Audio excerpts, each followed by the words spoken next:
A good life is a life built around fulfilling work, play, relationships, and lifelong learning.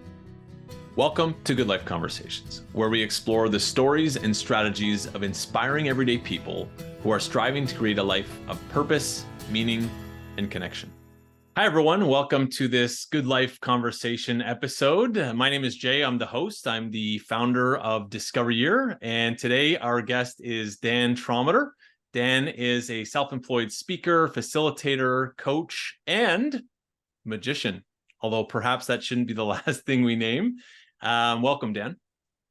Jay, I am delighted to be back with you. And Dan and I met, I never remember the years, but it's been 7-8 years at least. It's been a while.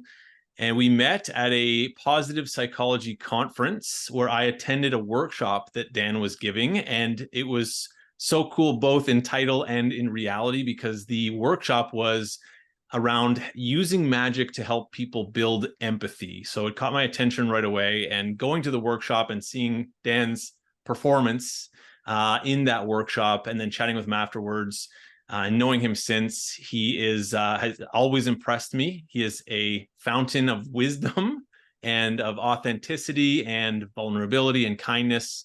And he's a great example for our students. So that's why he's been joining us each year. So Dan, thanks once again for joining. I'm glad to be with you here, and just it's an honor to be part of the whole Discover Year program, because you're making such a huge difference in a lot of lives, and then those lives will go out and make such a huge difference in the world. Thank you. I agree. And you're a big part of that. So let's dive right into it. And the first question we'd like to ask is in our rapid fire questions here is to hear about the day in the life of Dan Trommater. So if you could tell us a little bit about your typical day. What time do you get up? Do you have a morning routine? What's the nature of the work you do? How many hours do you work? Do you have play during the day? Do you have a routine in the evening? Just walk us through in a couple of minutes what the typical day might look like for you. Yeah, okay. So I'm working on some routines. We all have routines. I'm working on having intentional routines. So I get up in the morning, I go in, I brush my teeth, I immediately go back and sit at the end of the bed and meditate for 5 to 10 minutes. That just is a nice way to start my day. Try to clear my mind from whatever gunk was in there in my dreams. I come down, have some coffee and breakfast. I generally try to get a walk just around the block once with my dog, get the body moving a little bit before I end up planting myself in front of the laptop to do work. And the work it's kind of the same every day and different every day. I'm dealing with emails and client, dealing with requests coming in, contracts, just like the running of the business. Because as a self-employed person, and I am the team. So I'm the chef, the cook, and the chief bottle washer all in one. So I do everything. And there are days where I have events where I'm actually working with clients, whether that's a keynote address or a workshop or coaching. So sometimes I'm putting on the suit and leaving the house. Sometimes I'm in front of the computer. I would say the bulk of my work is not necessarily in the delivery of the service that is my actual business. It's in running the business. There was a well-known speaker that I can't remember whose name it is, said, "My job is not to give the speech. My job is to get the speech." And so therefore, a lot of my work is involved in the business of it, like marketing and running my website and just all the administrative stuff in a business. So I do that throughout the day. I usually knock off at about 4 so that I can get a good hour walk with my dog before I make dinner for my wife and I. And then the evening is spent hanging out with her. My evening routine is I do a little bit of exercise.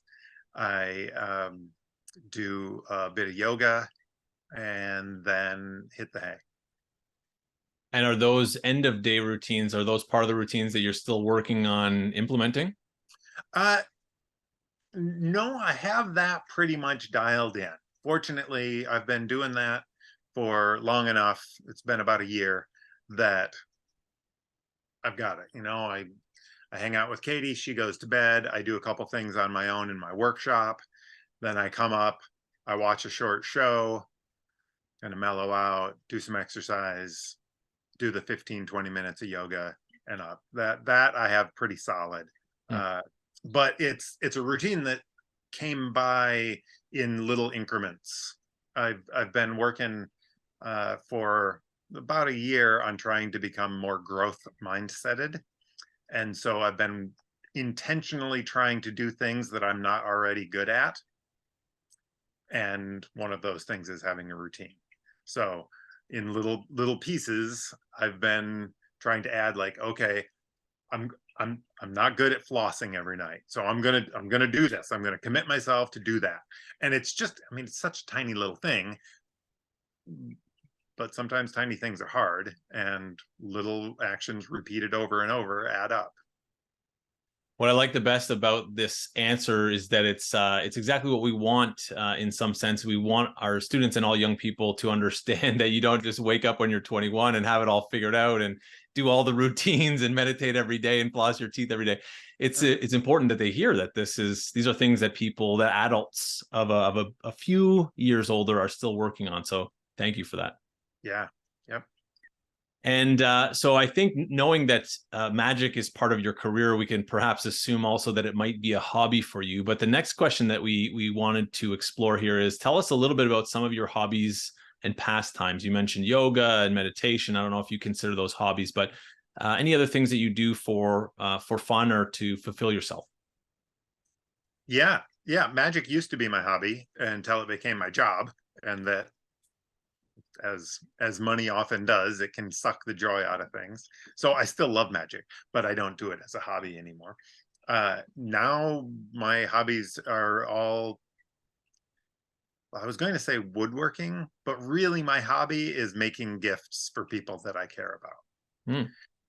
Sometimes that's woodworking, sometimes that's jewelry making, sometimes that's restoring old axes. Sometimes it's making cigar box guitars. There's all kinds of things, but all my hobbies tend to be physical, Hmm. uh, that lead to a product, a physical thing, because the work that I do is all mental. Right? There's no physical evidence of the work that I do. So I want to get in the shop and get my hands dirty. And is that something, this kind of idea of working with your hands, producing visible, tangible products, is that something that you've always been connected to, or is that a newer interest? No, I've always been connected to that. I grew up on a farm, so doing physical things that lead to a physical result are is pretty baked into me. Very interesting. And again, I like this message for its complexity, because here we have Dan, who has, dedicated the work part of his life to using his brain and magic, and oftentimes, and then this other part of his life where he really likes this more realistic, in career development terms, tangible, hands-on work. And I think that's important to know, that people can have interests in very different areas and they can pursue them all at the same time, because that's not a message that young people tend to hear a lot, that you have to kind of choose one thing and dedicate yourself to it. So it's great to know that you have this kind of variety. Yeah, and I really find too that it helps me engage different parts of my brain. I'll come and I'll sit down at the laptop and I'll do stuff for a couple hours, and then I will hit a wall, and just my brain stops working as well. And when that happens, I get up, I walk into the workshop, I work with my hands a little while, and that lets my brain kind Mm. of settle in to a different way of working. And it also helps me kind of, I don't know what the word would be, process the mental work that I was doing. And sometimes just by using my hands to do something, I will solve a problem by not thinking about the problem. The Yeah. answer And will there's just pop. And as you know, there's tons of research in psychology around the utility of shifting gears and doing something different. And, you know, you have best thoughts in the shower or driving or working out. And it sounds like for you, it's your hand. For me, it's exercise. And so I connect with that a lot. I don't build Yeah. good wood structures. Yeah, just like moving your body makes your brain work better. Yeah. Very cool. Thank you. Okay, so we like to talk a lot about failure, and many of our mentors often kind of correct us when we use that term. And I think you've even done that before yourself. So to kind of reframe the idea of what failure means, but the point being that we want to help our students understand that failure is continuous and we all make mistakes for our lives, and that the most important thing is to learn from them. So can you tell us about a recent or important failure that was meaningful to you? Sure. I mean, there's countless examples. Um, and back to that idea of this growth mindset practice that I've been engaging in, I'm trying to set myself up to fail every day because I know that without failure there is no growth. So as far as specific things, kind of hard for me to pick one out because they're just kind of the air that I breathe, and it just become kind of just background noise. Um, you know, this isn't necessarily a failure, so we'll see what you think about this. So it's really more about an assumption that I was making. I'm a helper. I really want to help. I want, when I see a problem, I want to help solve that problem. When I see a person struggling, I want to fix it. So for years, in my most important relationship with my wife, she would come home from work and she'd have some issue that she was struggling with, and boo, man, I would jump into problem solving mode, and I would try. Oh, you could try this, and you can do this, and you can do this, and much to my bewilderment, she would get so frustrated with me, and it wasn't because I was trying to help. Like, why wouldn't you want me to help? You're telling me this problem. Don't you want a solution? Well, that was a huge failure because I clearly was not helping. And it wasn't really until I trained to become a coach that I realized that I was making the wrong assumption. I was assuming that there was a problem. It was my job to fix it. My job is not to fix other people's problems. I can barely fix my own problems. So what I learned from that is listening. Just listen. Stop trying to fix it and listen, because every person has everything they need all on their own. Sometimes they need help to access that. But that was a failure that lasted for years. Mm. And when I realized that the source of the failure was my assumption, and that I had to challenge that assumption and come at it from a different angle of just listening, that really changed. It made me a better husband. It made me a better speaker, a better facilitator, a better friend. It's changed my life. Amazing. Yeah, that of course, unsurprisingly aligns with a lot of the programming that we offer as well. We focus a lot on listening skills. That's the key skill that I say we spend the most time on with our students. And I agree that it's so important and often not taught. So thank you. An important lesson, or if you have a story or an important lesson you've learned about relationships. Yeah. Decrease your certainty and increase your curiosity. That's so huge. I used to, and it goes right back to that previous story about my wife and her and me trying to solve her problems. I was certain that I could help. I was certain that I had the right answer. I wasn't right, but boy, I was certain. And so when I realized that if I could tamp down my certainty and get more curious and ask better questions, it just opens up the door to so much better communication and relationship building as far as trust. Right? Because when somebody comes to you with a problem and you give them the answer, well, there's an underlying statement there that's unspoken but very clear, is that you're not good enough on your own. You're not good enough. You're not smart enough to come up with this answer yourself. So I have to give you the answer. Well, that's not going to help a relationship. So instead, if you can ask better questions that help the person access their own resources, it's going to build the trust between the two of you and simultaneously help them find better answers in their own life.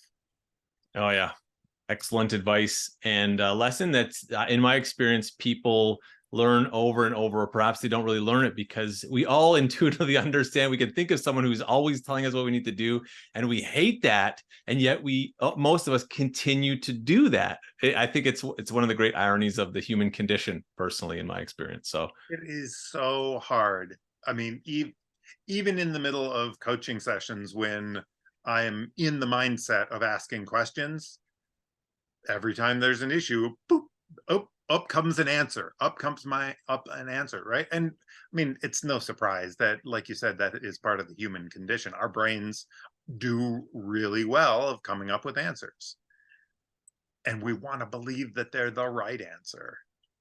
yeah, It's hard. yeah, it is hard. It's some might say the hardest thing, but yeah, thank you. Great lesson. What about work? What's an important lesson that you've learned about work over the years?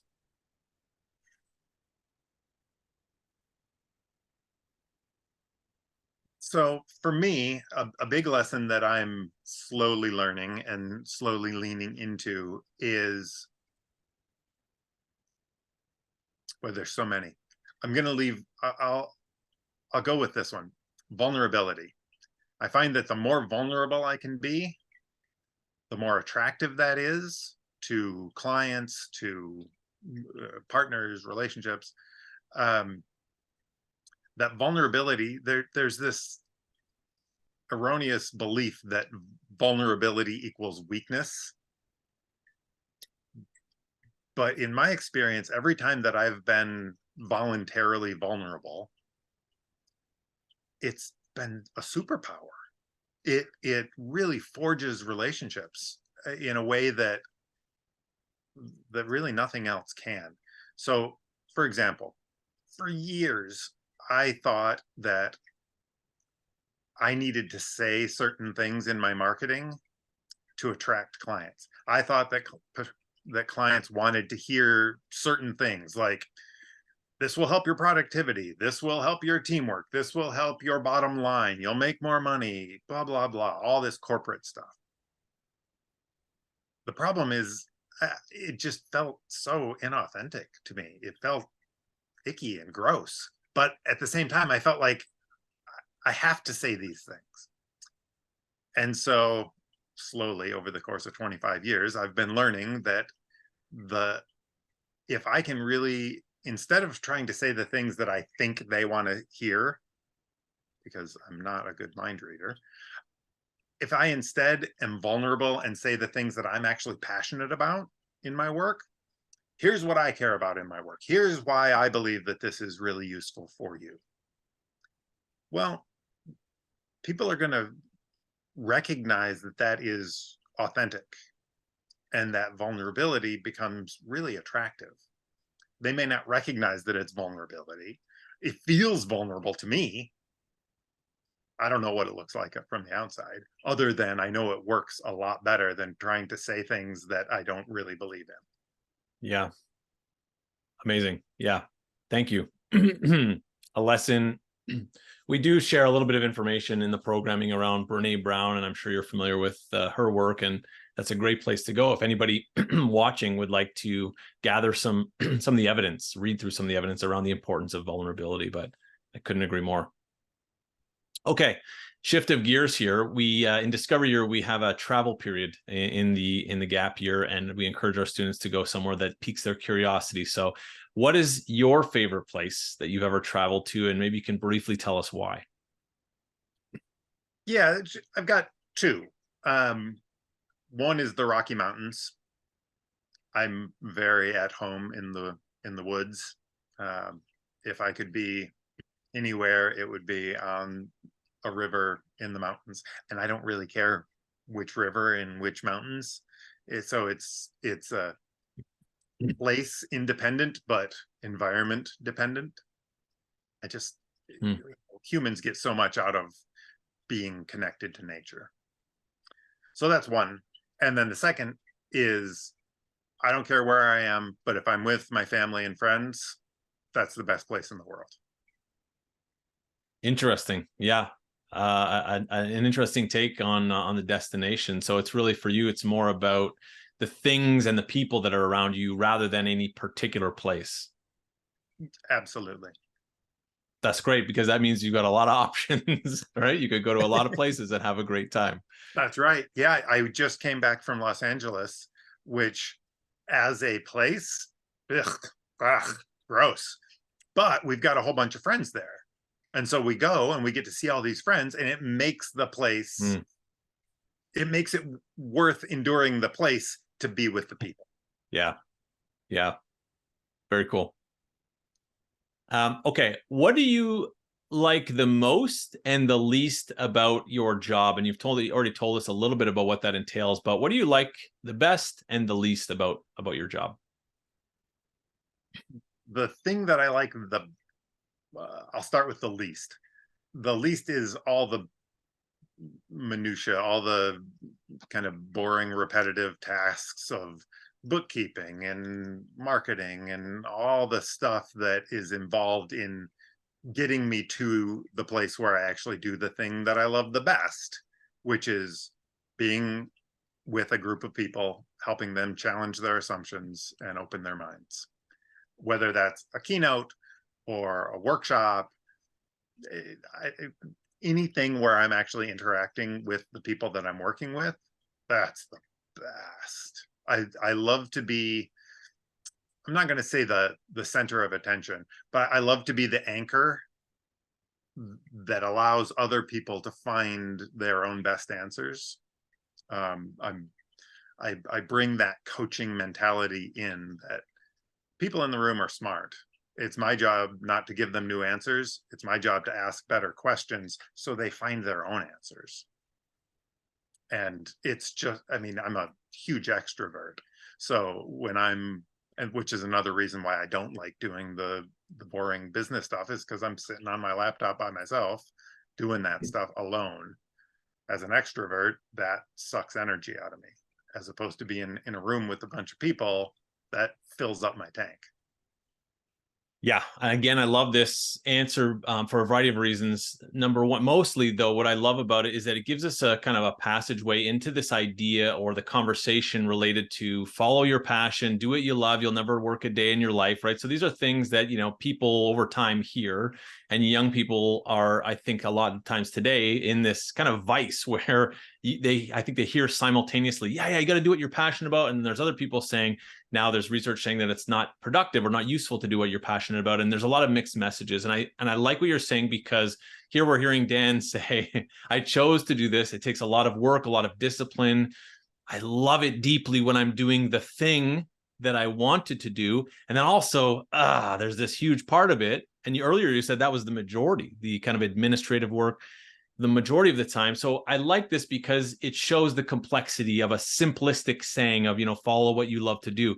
And it's it's rarely as simple as that. So it's an interesting passageway into a conversation maybe with our students around, how does that work? How do you balance the things you love with the things you don't? And how do you have the motivation to do the stuff that you don't love? I think it's an interesting and worthwhile conversation. So thank you. Yeah, and in my case, I have found, like, for example, in the summer, not as much going on as far as delivery of my services in the summers. Every summer, my emotional state dips because I'm not doing it as much. So I've learned that I need, um, I can go a few weeks without presenting, and I can kind of ride the high after the last one, but after a few weeks I dip off. So I need to make sure that I have uh, uh, scheduled in opportunities to do what I do best, even if it's as a like a volunteer opportunity. because that keeps my tank filled up. And everybody's different, of course, but for me, that's something that I've learned about myself that I need to do, and I work really hard to make that happen. Yeah, I love that. That's great. Thank you. And I connect because we have similar careers, similar jobs, and I feel the same. In the summers, it's quieter, and so I like that you have the discipline to plan those things. I try. Work in progress.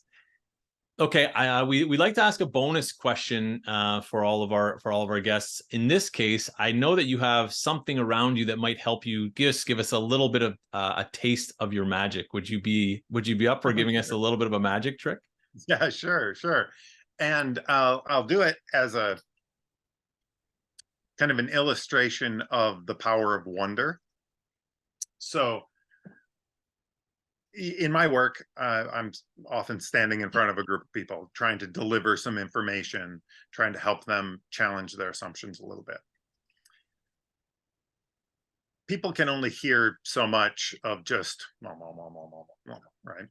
No matter how sort of good the information is, sometimes we get stuck in our ruts. We make assumptions over and over. So that's why I use magic. So this is a 1967 Canadian silver dollar. And I'll hold it here at the tips of my fingers. Sorry, I got a little something on there. Hold it at the tips of my fingers and give it a little rub and a blow. So what's happening right now for you is hopefully that you're feeling a little bit of wonder. And that wonder, like, oh, I thought I knew how the world worked. And now suddenly I know that this thing that was this real tangible physical thing just melted out of existence. Wow, I thought that was impossible. What you're maybe not consciously saying is, all right, if that thing that I know is impossible just happened, then what are the other things that I think are impossible that maybe aren't impossible? Maybe I just haven't figured out how to do it yet. I thank you. And what I love about that is that I think in a new way, you've just described what you earlier off camera described to me as one of the things you cared most deeply about is which is continuing to open your own mind and to help others open theirs. So that's what I'm hearing when you're showing and telling. That's very cool. Where's the silver dollar, Dan? Well, don't you remember it melted out of existence? Oh, thank you. Oh, excuse me. Sorry. Terrible. That's benefits of being virtual. We don't have to worry about sanitizing that. That's right now. Okay, thanks, Dan. I'd love to carry on, but we want to keep this fairly brief as an introduction. So we like to end with a question that relates very much to the name of this series, which is Good Life Conversations. And our goal is to help our students and youth in general further understand what it takes to live a good life, not to make the most money possible, not to have the most power, not to please the most number of people, but greatest number of people, but really what it means to have a good life, which involves relationships and work and hobbies and travel and fun and difficulties and failures. So in a world where young people tend to look out, especially onto their screens, and see that seemingly everyone's doing amazing and killing it and being ultra successful, what last words of wisdom would you offer for our students in their continued pursuit of what we would call the good life? Well, there's so much. I was going to say one, I'm going to give two. So when you said we're inundated by people, by the vision of people on social media who look like they've got everything figured out, one of the things that has helped my mental health the most is getting off of social media. I used to love it. And then I found that every time I looked at it, I felt worse afterwards. And it was hard to cut the strings. But ever since I've done that about a year and a half ago, I feel so much better. So that's one thing. The other thing is that I've been working on for myself is trying to identify the things that I can control and the things that I can't control. and put all my energy into the things that I can control and let the things that I can't control go. And the more I do that, the more I realize how few things I actually have control over. I can't control my clients. I can't control my friends or my wife or my dog or my situation. I can't control climate change. There's just so many things that I can't control. When I accept that and intentionally let it go, that gives me so much energy to put into the things that I can control. And the things that I can control are kind of limited to my actions and my thoughts. And I can't always control my actions. I certainly can't always control my thought, but at least I can have some impact on them.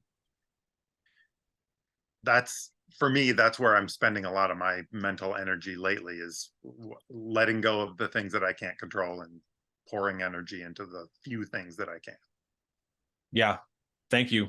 I love that. And again, a great example of how we're trying to introduce a lot of these ideas and ways of being to our students. And we understand that we're introducing them now, and they can expect to continue working on them for a long time if they are in pursuit of the good life. So thank you, Dan. So I heard a lot about the importance of authenticity and vulnerability and asking good questions, identifying our assumptions and doing away with them, being aware that sometimes we have things that we love to do and other times less so, and we have to just think about the mixture of things and whether it's ultimately satisfying. And a big one, I think, which is going to be hopefully really helpful for the young people listening to this, is to be aware of what you cannot control and continue to focus on the things that you can control in a positive way. So we could talk for a while, Dan, a while longer, but everything that you've said, I really relate to, and I appreciate you spending this time. And as always, our students are going to appreciate seeing you again and hearing more from you. So thank you. It's my pleasure, Jay. I'm always glad to talk. Thanks for listening, everybody. This has been Good Life Conversations. We'll see you at the next episode.